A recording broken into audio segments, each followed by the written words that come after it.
Καλησπέρα. Καλησπέρα. Πώς είσαι? Μια χαρά εσείς? Θέλω να μου πεις πώς ήταν τα παιδικά σου χρόνια που μεγάλωσες. Τα παιδικά μου χρόνια ήταν ωραία, από ό,τι θυμάμαι. Εκείνη την εποχή ήμασταν πιο ελεύθεροι από ό,τι είναι τα παιδιά τώρα. Στις σαλάνες ήμουνα, στους δρόμους έπαιζα, ποδήλατο, ποδόσφαιρο και οι γονείς ήταν πιο... Δεν φοβόντουσαν ότι κάτι θα πάθουμε. Δεν υπήρχε κίνηση, δεν υπήρχαν αυτά που υπάρχουν σήμερα και μας είχαν πολύ ελεύθερους. Περνάγαμε ωραία. Μεγάλωσες στην Ελλάδα? Ναι, μέχρι 11 χρονών ήμουν στην Ελλάδα. Μετά η οικογένειά μου μετακόμισε στην Αμερική, στο Σικάγο. 12 χρονών ήμουνα στο Σικάγο. Εκεί πήγα δημοτικό, πιάνεται. Η πρώτη γυμνασίου εδώ στην Αμερική πιάνεται δημοτικό. Και μετά πήγα γυμνάσιο στην Αμερική, κολέγιο. Και με τι ασχολήθηκες έπειτα όσο ήσουν εκεί? Στις αρχές όταν πήγαινα σχολείο δούλευα. Τότε ο πατέρας μου είχε ένα εστιατόριο με ένα φίλο του και με είχαν βάλει στην αρχή, τότε που ήμουν γύρω στα 16-17, σκούπιζα τραπέζια, μάζευα τα πιάτα. Μετά μπήκα στην κουζίνα και είχα γίνει μάγειρας, ψίστης. Μετά από αυτό, επειδή ήθελα κάτι να κάνω πιο... Είχα πάντα μέσα μου αυτό το action. Ήθελα κάτι να κάνω πιο δραστικό, κάτι που δεν κάνει πιο πολλής κόσμος. Και είχα ένα φίλο στο σχολείο τότε, ήταν ένα χρόνο μεγαλύτερος από μένα και μου λέει πάω να γραφτώ στον Αμερικάνικο στρατό. Θες να πάμε μαζί? Και του είπα πάμε, του λέω θα ρωτήσω και για μένα. Με απορρίψανε και μου είπανε όταν θα τελειώσεις και το Λύκειο τότε μπορείς να έρθεις. Και έπρεπε να περιμένω μια χρονιά. Και την επόμενη χρονιά πήγα και τους είπα θέλω να γραφτώ για να μπω στον Αμερικάνικο στρατό. Ποια είναι η διαδικασία που ακολουθείτε για να επιλεγεί κάποιος στον Αμερικάνικο στρατό? Υπάρχουν διάφορα γραφεία στην Αμερική, τα οποία λέγονται Recruitment Office. Πας εκεί και τους λες θέλω να καταταγώ στον στρατό. Περνάς από κάποια τεστ, ανάλογα τους βαθμούς που θα περάσεις, από ό,τι θυμάμαι, ή πώς έγραψες το τεστ, σου λένε μπορείς να διαλέξεις αυτές τις κατηγορίες στο στρατό. Εσύ που ήθελες να μπεις και τι σκεφτόσουν? Εγώ τότε που πήγα δεν είχα κάτι στο μυαλό μου συγκεκριμένο. Απλώς ήθελα να πάω και όπου με βάζανε. Και κατέληξα τελικά να μπω στις υπηρεσίες του στρατού. Επειδή ήξερα και ελληνικά και μίλαγα τότε και αγγλικά, μου προτείναν αν θέλω να μπω σε μια υπηρεσία που είναι σαν υπηρεσία όπως είναι οι μυστικές υπηρεσίες του στρατού. Στην αρχή η βασική εκπαίδευση είχε γίνει στην Αμερική για 3 μήνες. Μετά με στείλανε στη Γερμανία, λίγο πιο έξω από τη Φραγκφούρτη. Έκατσα εκεί 2 χρόνια. Μετά πήγα στον πόλεμο που έγινε στο Περσικό κόλπο, με το Σαντάμ τότε, στην επιχείρηση Ασπίδα της Ερήμου και Καταιγίδα της Ερήμου και υπηρέτησα στη Σαουδική Αραβία και στο Κουβέιτ. Τι συνέβη τελικά και αποχώρησες από τον στρατό? Έκανα πολλά πράγματα και σε κάποια φάση είχα κουραστεί. Και αυτά που κάναμε δεν ήταν τόσο απλά και δεν μπορεί και ένας απλός άνθρωπος να καταλάβει τι ακριβώς κάναμε και ήθελα να ηρεμήσω. Υπάρχει ένα χρονικό διάστημα που κάνεις το συμβόλαιό σου με το στρατό. Εγώ το είχα κάνει για 4 χρόνια. Όταν έφτανε στο τέλος, σε ρωτάνε θες να γραφτείς για άλλα 4 χρόνια ή θες να αποχωρήσεις. Και επειδή εγώ ήμουν ψυχολογικά κουρασμένος, αποφάσισα να αποχωρήσω. Στον πόλεμο εσύ με τι ασχολήθηκες, ποιο ήταν το πόστο σου? Ήταν συλλογή πληροφοριών του εχθρού. Και είχαμε επαφές με διάφορους ανθρώπους που θα μπορούσαν να μας δώσουν πληροφορίες ή θα μπορούσαν να δουλέψουν για εμάς σε θέματα που τους θέλαμε. Όταν αποχώρησα από το στρατό και γύρισα πίσω στην Αμερική, αν και ήθελα να ξεκουραστώ, ήθελα να συνεχίσω να κάνω κάτι που να έχει δράση. Τότε βρήκα μια ομάδα εκεί που λέγονται στην Αμερική Bounty Hunters. Αυτοί είναι που κάνουν επικήρυξη κεφαλών. Σε κάποια συγκεκριμένα states, όταν ένας, παραδείγματος χάρη, έμπορος ναρκωτικών καταβάλει εγγύηση για να βγει, εάν δεν επιστρέψει στο δικαστήριο που είναι να γίνει μετά από κάποιους μήνες ή 1 χρόνο, αυτή η ομάδα οι bounty hunters, ψάχνουν να τον βρούνε και να τον συλλάβουν ή να τον επιστρέψουν στις φυλακές ή στο δικαστήριο για να γίνει η δίκη του. Είχα μπει εγώ σε αυτή την ομάδα, στην οποία ήταν στο μοτίβο που ήθελα, είχε δράσει τέλος πάντων. Πλέον στην Ελλάδα εργάζεσαι ως ιδιωτικός detective, ιδιωτικός ερευνητής. Ιδιωτικός ερευνητής, ναι. Ποια ήταν η πρώτη επαφή σου με το αντικείμενο στην Ελλάδα και πώς αποφάσισες να ασχοληθείς με αυτό, ποια ήταν η πορεία, ας πούμε? Όταν αποφάσισα να μείνω λόγω της συζύγου, ήθελα πάλι κάτι να κάνω που να έχει κάποιο είδους δράση. Βέβαια δεν υπήρχαν και πολλά πράγματα που μπορούσα να κάνω στην Ελλάδα και αποφάσισα να ανοίξω ένα γραφείο ιδιωτικών ερευνών. Σε σχέση με αυτά που έκανα, αν πούμε ότι η δράση πριν επιστρέψω στην Ελλάδα ήταν στο 9, στο 8-9, ως ιδιωτικός ερευνητής είναι στο 3 για μένα. Δεν είχε και τόσο πολύ δράση, αν και νόμιζα ότι θα υπήρχε. Τελικά δεν υπήρχε η δράση που ήθελα, αλλά συνέχισα να κάνω αυτό γιατί ήταν κάτι παρεμφερή και μου άρεσε κιόλας. Και μ' αρέσει. Πώς μοιάζει η καθημερινότητα ενός ιδιωτικού ερευνητή? Δεν έχει καμία σχέση με ό,τι κάνουν οι υπόλοιποι όταν πηγαίνουν στις δουλειές τους. Ένας ιδιωτικός ερευνητής κάθε μέρα κάνει κάτι διαφορετικό. Δεν πάω κάθε πρωί στο γραφείο και κάτι κάνω. Στο γραφείο μπορεί να πάω μόνο όταν έχω κάποιο ραντεβού με έναν πελάτη. Συνήθως είμαι έξω για να μαζέψω κάποια στοιχεία, για να βρω κάποιες πληροφορίες. Κάθε μέρα κάνω και κάτι διαφορετικό και αυτό είναι που με ενθουσιάζει γιατί δεν είναι ρουτίνα. Πόσο διαφορετικό είναι από αυτό που βλέπουμε στις ταινίες και πολλοί κόσμος έχει σχηματίσει σαν εικόνα για τους... Είναι πολύ διαφορετικό. Δεν έχει καμία σχέση. Πολλές φορές μπορεί να βαριέσαι κιόλας. Δεν έχει δράση έτσι όπως είναι στην τηλεόραση. Στην τηλεόραση πρέπει να δείξουν δράση για να κρατήσουν το θεατή. Ενώ στην πραγματικότητα σε εμάς η δράση είναι μερικά λεπτά, μισή ώρα, μέχρι να δεις κάποιες κινήσεις που γίνονται ή να συλλέξεις κάποιες πληροφορίες που θέλεις. Είχα απογοητευτεί ότι δεν υπήρχε η δράση που είχα πριν την Ελλάδα.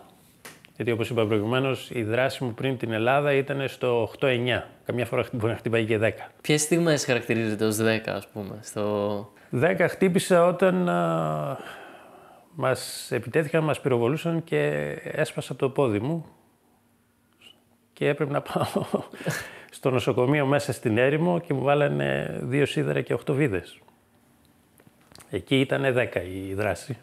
Ναι, το φαντάζομαι. Πόσο επικίνδυνο είναι, δεν το ρωτήσαμε προηγουμένως, να βρίσκεσαι σε ένα πεδίο πολέμου, πεδίο μάχης? Είναι πολύ επικίνδυνο και γι' αυτό βρέθηκα κι εγώ μια φορά και ευτυχώς μπόρεσα και έζησα, την οποία φάση εκείνη, εάν δεν πήδαγα από το σημείο που πήδηξα και εντάξει δεν ήθελα να σπάσω τον αστράγαλό μου, εάν δεν πήδαγα θα με σκοτώνανε.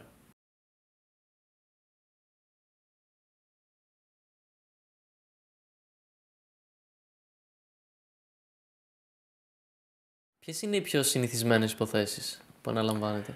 Πιο συνηθισμένες εδώ στην Ελλάδα είναι οικογενειακά προβλήματα. Ή το αντρόγυνο ή με παιδιά. Τώρα τελευταία υπάρχουν και υποθέσεις πολλές με παιδιά που έχουν μπλέξει με ναρκωτικά ή με συμμορίες. Εκεί σας καλούν οι οικογένειες ώστε να δούνε τι κάνει ο γιος τους ή η κόρη τους ή προσπαθείτε να βρείτε τα άτομα που είναι μπλεγμένα? Όχι, υποψιάζονται ότι κάτι συμβαίνει με το παιδί τους και πρέπει να δούμε τι συμβαίνει, αν έχουν μπλέξει με ναρκωτικά, αν έχουν μπλέξει με παρέες οι οποίες δεν είναι σωστές και κάποια στιγμή μπορεί να φτάσει στα ναρκωτικά ή σε κάτι άλλο και να τους προειδοποιήσουμε για να βρουν μια λύση. Εμείς δεν μπορούμε να τους βρούμε τη λύση, εμείς τους δίνουμε τα δεδομένα, τι γίνεται και αυτοί πρέπει να αποφασίσουν μετά τι θα κάνουν. Και δεν νομίζω ότι θα ήταν και σωστό να μπλέξεις και να κάνεις μηνύσεις ή να προσπαθείς να φέρεις στο φως τώρα μια συμμορία που κάνει εμπόριο ναρκωτικών. Αυτό είναι δουλειά της αστυνομίας. Πόσο καιρό μπορεί να κρατήσει μια υπόθεση? Είναι ανάλογα την υπόθεση. Αν είναι οικογενειακή υπόθεση, μπορεί να κρατήσει από μια εβδομάδα το λιγότερο. Αν είναι δύσκολη, μπορεί να κρατήσει και 2 και 3 εβδομάδες. Αν είναι κάτι επιχειρηματικό, κάποιος επιχειρηματίας, μια εταιρεία που θέλει να δει αν διαρρέουν πληροφορίες, αν υπάρχει κάποιος, ας το πούμε, σαν εταιρικός κατάσκοπος που δίνει πληροφορίες σε μια άλλη ανταγωνιστική εταιρεία, εκεί μπορεί να πάρει και μήνες. Θα ήθελα να σε ρωτήσω αν υπάρχει κάποια υπόθεση την οποία έχεις αρνηθεί να αναλάβεις ή την αγαπημένη υπόθεση που έχεις αναλάβει μέχρι στιγμής. Η υπόθεση που έχω απορρίψει είναι συνήθως υπάρχουν πολλοί άνθρωποι που νομίζουν ότι τους παρακολουθούν. Ενώ στην πραγματικότητα δεν γίνεται κάτι τέτοιο. Έχουν ψυχολογικά προβλήματα. Και με αυτά που μου λένε στο γραφείο καταλαβαίνω ότι ο άνθρωπος χρειάζεται ψυχολόγο, δεν χρειάζεται ιδιωτικό ερευνητή. Αυτές τις υποθέσεις δεν τις αναλαμβάνω. Αν και θα μπορούσα και να τους πω ναι, θα ψάξουμε. Στην ουσία θα τους κοροϊδεύα. Οι υποθέσεις που μου αρέσουν είναι αυτές που έχουν να κάνουν με εταιρείες. Μια εταιρεία θέλει να μάθει αν ο ανταγωνιστής την παρακολουθεί ή αν έχουν βάλει ανθρώπους μέσα στην ίδια την εταιρεία για να μπορεί να καταγράφει τα μυστικά τους και να τα δίνει στους ανταγωνιστές. Αυτές είναι οι υποθέσεις που μου αρέσουν. Γιατί έχει λίγο παραπάνω δράση, λίγο παραπάνω τρέξιμο, λίγο παραπάνω έρευνα. Και όταν φτάνεις σε καταλήγεις κάπου και βγάζεις τα στοιχεία που χρειάζονται, αισθάνομαι ακόμα καλύτερα γιατί καταλαβαίνω ότι κάτι έκανα, κάποιον βοήθησα. Γιατί εκεί παίζονται πολλά. Σε μεγάλες εταιρείες μπορούν να χάσουν εκατομμύρια από μια πληροφορία που θα πάρει από τον ανταγωνιστή.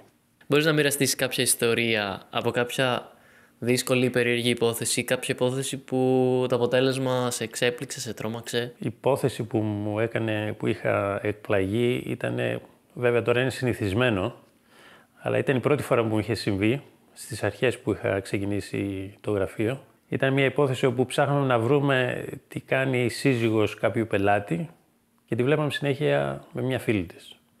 Τελικά αποκαλύφθηκε ότι δεν είχε φίλο, είχε φίλη, δηλαδή έβγαινε με γυναίκα. Και αυτό, επειδή ήταν και η πρώτη φορά που μου είχε συμβεί, είχα εκπλαγεί και μου φάνηκε περίεργο. Βέβαια τώρα είναι συνηθισμένο αυτά, γίνονται και με άντρες και με γυναίκες. Έχουμε δει και άντρες που βγαίνουν με άντρες. Ποια είναι τα ηθικά πλαίσια της δουλειάς σας? Υπάρχουν δυσκολίες, έχει βγει ο νόμος με τα προσωπικά δεδομένα και δεν πρέπει να περάσει τη γραμμή που μπαίνει στα προσωπικά του άλλου και πρέπει να έχεις άδεια από τον εισαγγελέα, να κάνεις κάποιες έρευνες, Το πιο σημαντικό είναι αυτό, να μην μπαίνεις στην ιδιωτική ζωή του άλλου όταν δεν υπάρχει σοβαρός λόγος. Βέβαια τώρα θα μου πεις, εντάξει, όταν σου λέει ένας πελάτης η γυναίκα μου κάπου πάει, πρέπει να βρουν που πάει, εκεί υπάρχει... Πολύ λεπτή γραμμή. Λεπτή γραμμή και πρέπει να... Πώς καταφέρνετε να μένετε, ας πούμε, στα όρια? Προσπαθούμε. Πώς έχει βοηθήσει η εξέλιξη της τεχνολογίας την δουλειά σας? Η τεχνολογία έχει προχωρήσει τόσο πολύ που στην ουσία μπαίνει μέσα στα προσωπικά σου δεδομένα και πρέπει να προσέχεις τι κάνεις, πώς το κάνεις και πώς τα χρησιμοποιείς αυτά τα εργαλεία. Αυτά θα τα χρησιμοποιήσουμε μόνο όταν υπάρχει μια σοβαρή και συγκεκριμένη υπόθεση στην οποία θα αποκαλύψουμε εγκλήματα μεγάλα, τα οποία θα ενδιαφέρουν και την αστυνομία για να προχωρήσει και να εξαρθρώσει κάποια κλιματική οργάνωση ή κάποια θέματα που έχουν σχέση με σοβαρά αδικήματα.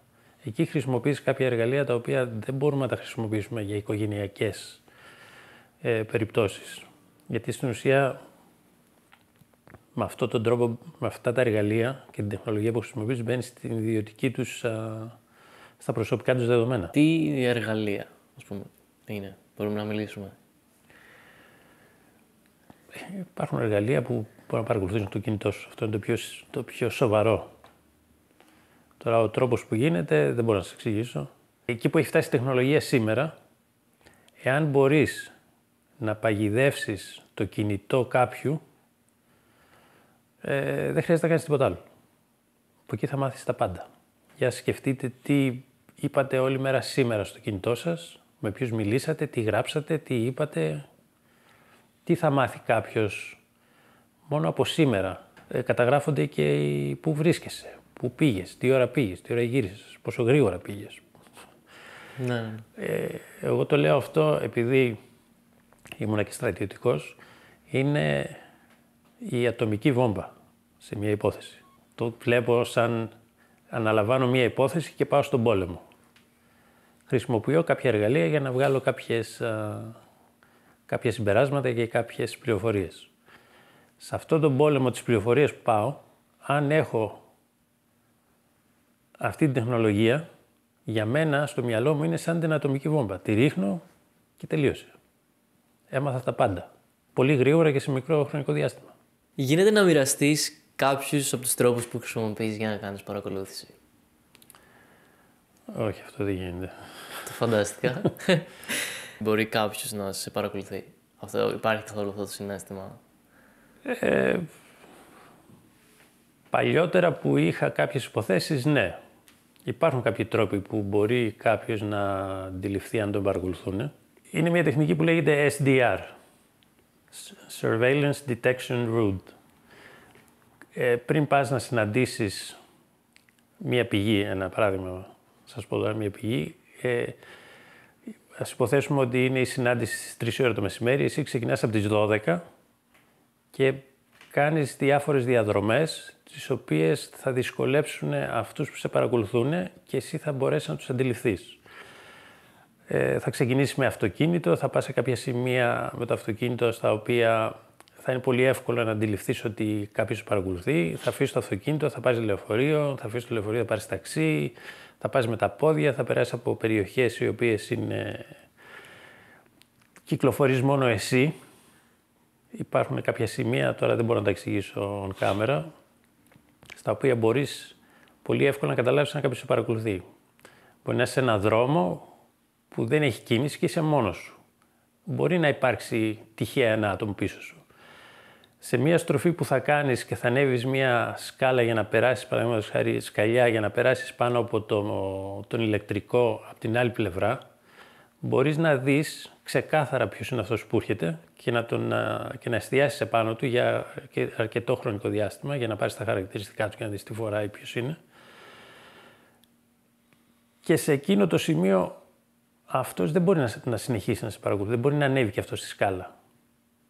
Αν το κάνει και το ξανακάνεις εσύ σε ένα άλλο σημείο με μια άλλη τεχνική, την οποία τώρα δεν μπορώ να την εξηγήσω, και το ξαναδείς να κάνει το ίδιο που έκανες εσύ σε σημεία που είναι δύσκολα να πέσεις με κάποιον άλλον, τότε μεγάλο το ποσοστό ότι κάποιος σε παρακολουθεί.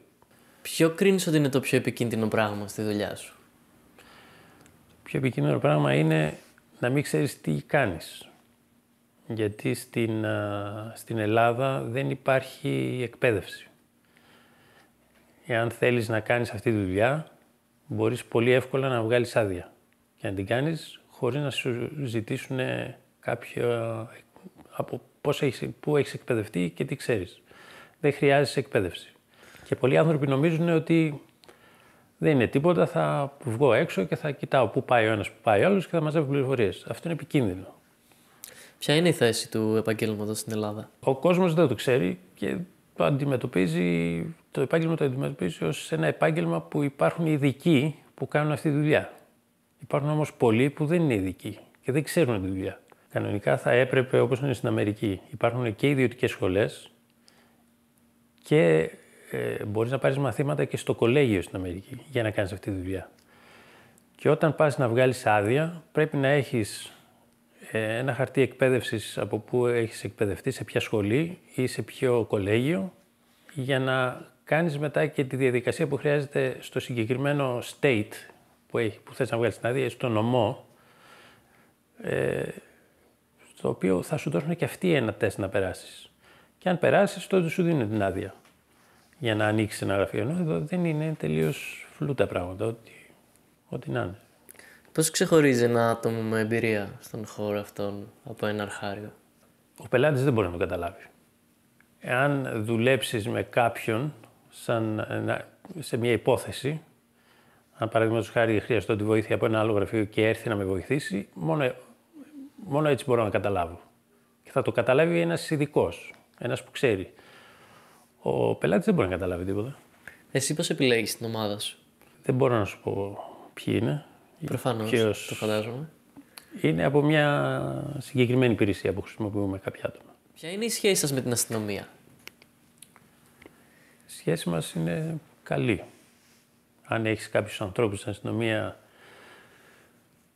που μπορείς να, όταν λέω να συνεργαστείς, εννοώ ότι όταν είμαι σε μια υπόθεση και ανακαλύψω κάτι σοβαρό, είναι κάποια συγκεκριμένα άτομα που θα πάω να τους αποκαλύψω τι βρήκα. Παραδείγματος χάρη μια συμμορία που πουλάει ναρκωτικά ή κάποιοι που κάνουν κάποια εγκλήματα. Θα τους το αναφέρουμε για να συνεχίσουν αυτοί την έρευνα και να τους παραδώσουν στη δικαιοσύνη όταν έχουν συλλέξει τις πληροφορίες που χρειάζονται. Υπάρχει κάποια στιγμή που ένιωσες πως η ενασχόλησή σου με αυτό το αντικείμενο κάπως έχει διαμορφώσει ως άνθρωπο? Έχω αλλάξει από τότε που μπήκα στον Αμερικάνικο στρατό. Πριν ήμουν διαφορετικός. Όταν μπήκα στο στρατό και έκανα αυτά που έκανα εκεί, έχω αλλάξει πάρα πολύ. Βέβαια, όλοι οι άνθρωποι αλλάζουν. Δεν είμαστε στα 20, δεν είμαστε όπως ήμασταν στα 10 και στα 30 δεν είμαστε όπως ήμασταν στα 20. Αλλάζουμε. Βέβαια, εγώ έχω αλλάξει λόγω της δουλειάς που έκανα, τα πράγματα της εκπαίδευσης που πέρασα και αυτά που είδα και αυτά που έκανα. Ναι. Πιστεύω ότι σκέφτομαι και κάνω πράγματα πολύ διαφορετικά από έναν συνηθισμένο άνθρωπο. Ποιο πιστεύεις ότι είναι το μέλλον του επαγγέλματος στην Ελλάδα? Δεν ξέρω, γιατί η Ελλάδα είναι λίγο περίεργη. Βέβαια, πάντα όλα φτάνουν εδώ στην Ελλάδα κάποια στιγμή στο επίπεδο που είναι στο εξωτερικό, αλλά αργούν πολύ. Μπορεί μετά από 20-30 χρόνια να φτάσουν εκεί που ήταν πριν 20 χρόνια στην Αμερική. Θέλω να φτάσει στο επίπεδο όπου κάποιος που θέλει να κάνει αυτό το επάγγελμα να εκπαιδεύεται, να περνάει τις εξετάσεις τις κρατικές και να παίρνει την άδεια. Υπάρχει κάτι που έχεις ανακαλύψει εσύ προσωπικά και δεν θα το αποκαλύψεις ποτέ? Ναι, υπάρχει κάτι που έχω ανακαλύψει το οποίο δεν μπορούσα να το πω πουθενά. Θα μας το πεις εδώ? Όχι βέβαια. Υπάρχει κάτι το οποίο δεν έχουμε πει και θα ήθελες να αναφέρουμε? Αυτό που θέλω να πω είναι ότι στις μέρες μας η πληροφορία έχει μεγάλη δύναμη. Σωστή πληροφορία την κατάλληλη στιγμή έχει μεγάλη δύναμη. Η σωστή πληροφορία σε λάθος στιγμή είναι άχρηστη.